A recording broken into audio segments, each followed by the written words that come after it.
Good evening. My name is J.Speedy, and this is my Week 8 Organizational Consulting presentation. As many of you know, we've had some issues at the new construction site for the Shamrock Pregnancy Clinic.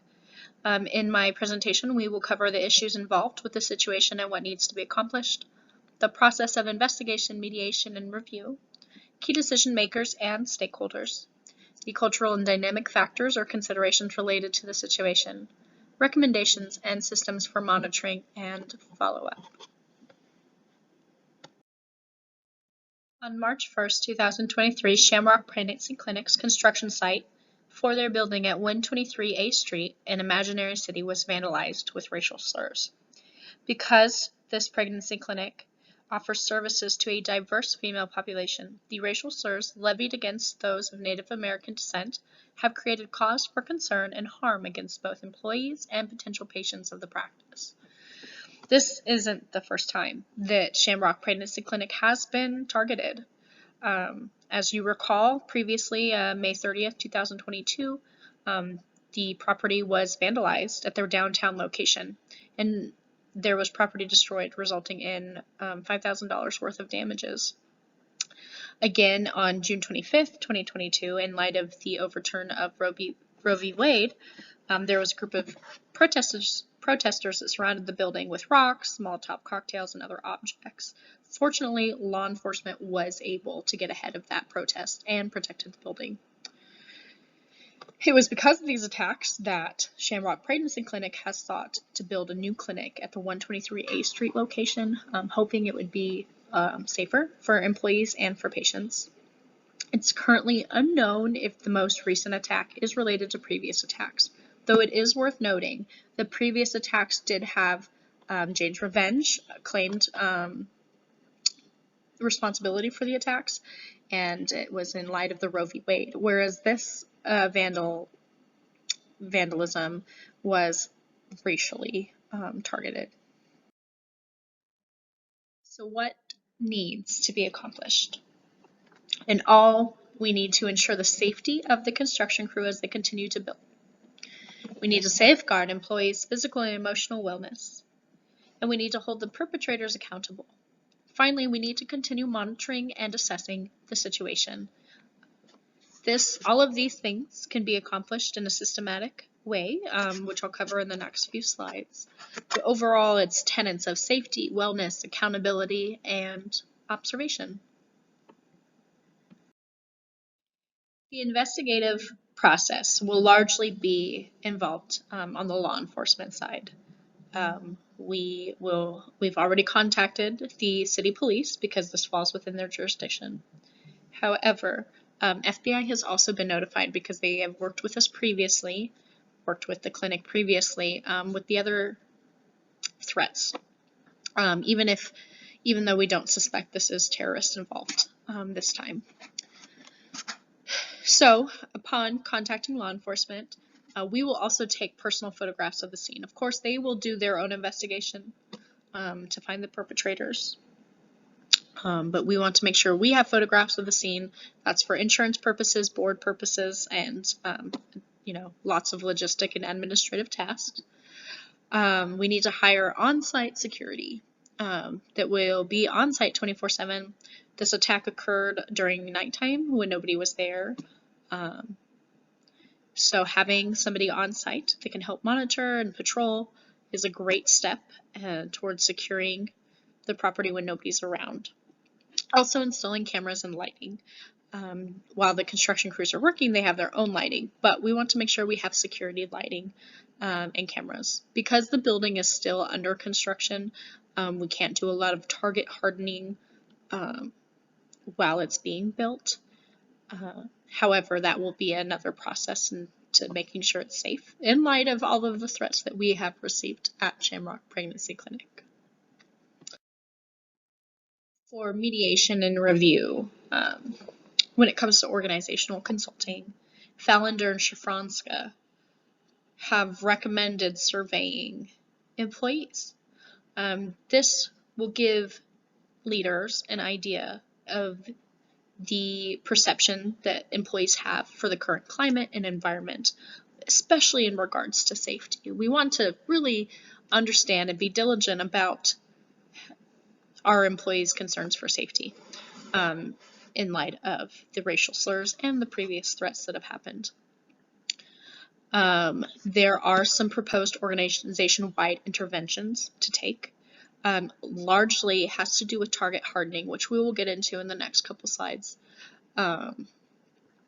as well as kind of things that will go into the building plan itself in terms of locking doors and cameras, things that had been previously discussed in light of the threats last year. And then finally, that kind of all rolls nicely into strategic planning moving forward. This might be a one-off type of attack. Might have just been the product of some street kids vandalizing the property, or maybe it's part of a more targeted attack. Because we don't have a way of knowing pending law enforcement investigation, we need to treat it as a targeted attack. After mediation comes review.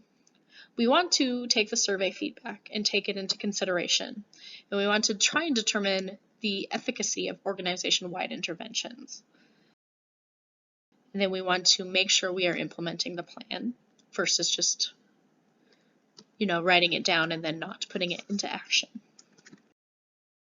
Within all of these decisions that we will be discussing in these plans and these strategies, it's important to identify key decision makers and stakeholders. First and foremost, we have our employees and the nurses at Shamrock Pregnancy Clinic. Then there is the administrative staff that works on site. There's the CEO who sometimes works on site. There's the board members, the donors, since it's a nonprofit and the nonprofit organization relies largely on grants and donations, that is counts as a stakeholder. Then we have the construction crew that is working on the site that was vandalized, and of course the patients. These are all either decision makers and stakeholders in the process. We need to ensure all of their safety and that they feel the environment is conducive and can get the job done if they are employees, or that they can feel safe receiving medical care if they are patients. The cultural and dynamic factors that play a part in this situation include stereotype threats, since it was racial slurs targeted against Native American descent, which we have a large population of Native Americans in our area as patients. This is a big deal. We want to address that racism is not okay and that this does qualify as a hate crime per city and municipal jurisdiction. Politics are involved in this after the Supreme Court overturned Roe v. Wade, and this is a religious nonprofit organization. There's a lot of potential contention where politics are concerned. And then there's a lot of fear. There's fear on both sides of the situation. Fear for the employees, fear on behalf of the patients, and if, we want to try and mitigate that first and foremost. So here are the recommendations. First, we want to minimize media presence. And what that means is we want to minimize the fuel that we feed to the fire. So instead of broadcasting to everyone that the clinic was attacked and it was vandalized, we want to try and keep that quiet or out of the media. One, we don't want to discourage patients from coming. Two, we don't want to give any, local groups like Jane's Revenge ideas. And we don't want to add more incentive for people to come and continue to vandalize us. By not giving them attention, hopefully this will help mitigate further attacks. Secondly, we need to target harden. So I've discussed this previously, but it's more than just installing cameras and lighting, which are essential. We will definitely have locking doors with keycard access, and we'll discuss, not giving your code out to people and stuff like that. We'll have a fence around the property when it's built to help limit the access that protesters or people passing by on the street have to vandalizing the actual building. integrity. And these are all part of taking something where we have a large influx of people, like patients coming in, and trying to make the target less desirable to attack. Part of this target hardening is hiring full-time security. So this extends beyond just having site security for the construction site, but having a full-time security team monitoring the cameras, patrolling the grounds, assisting in any disputes. Ideally, the security team would be all trained in crisis intervention and de-escalation tactics. They would have a good working relationship with local law enforcement. They would be trained to look for risk factors and warning behaviors. So that if somebody comes in posing as a patient and maybe they're acting very odd, ideally the security team would be able to react to that before it becomes something more significant. Also, we need to bolster our relations with the local law enforcement. Already we have a great relationship with the FBI as they've worked with us in the past. It would be prudent to continue to develop relationships with the police department that we reside within their jurisdiction. Have them come do a walk through the building so that they can understand, give them access to the building if they need to access it, after hours. Give them the letter of trespass so that they know they can enforce it after hours, even if nobody's available to press charges immediately, that they can have that for their affidavit.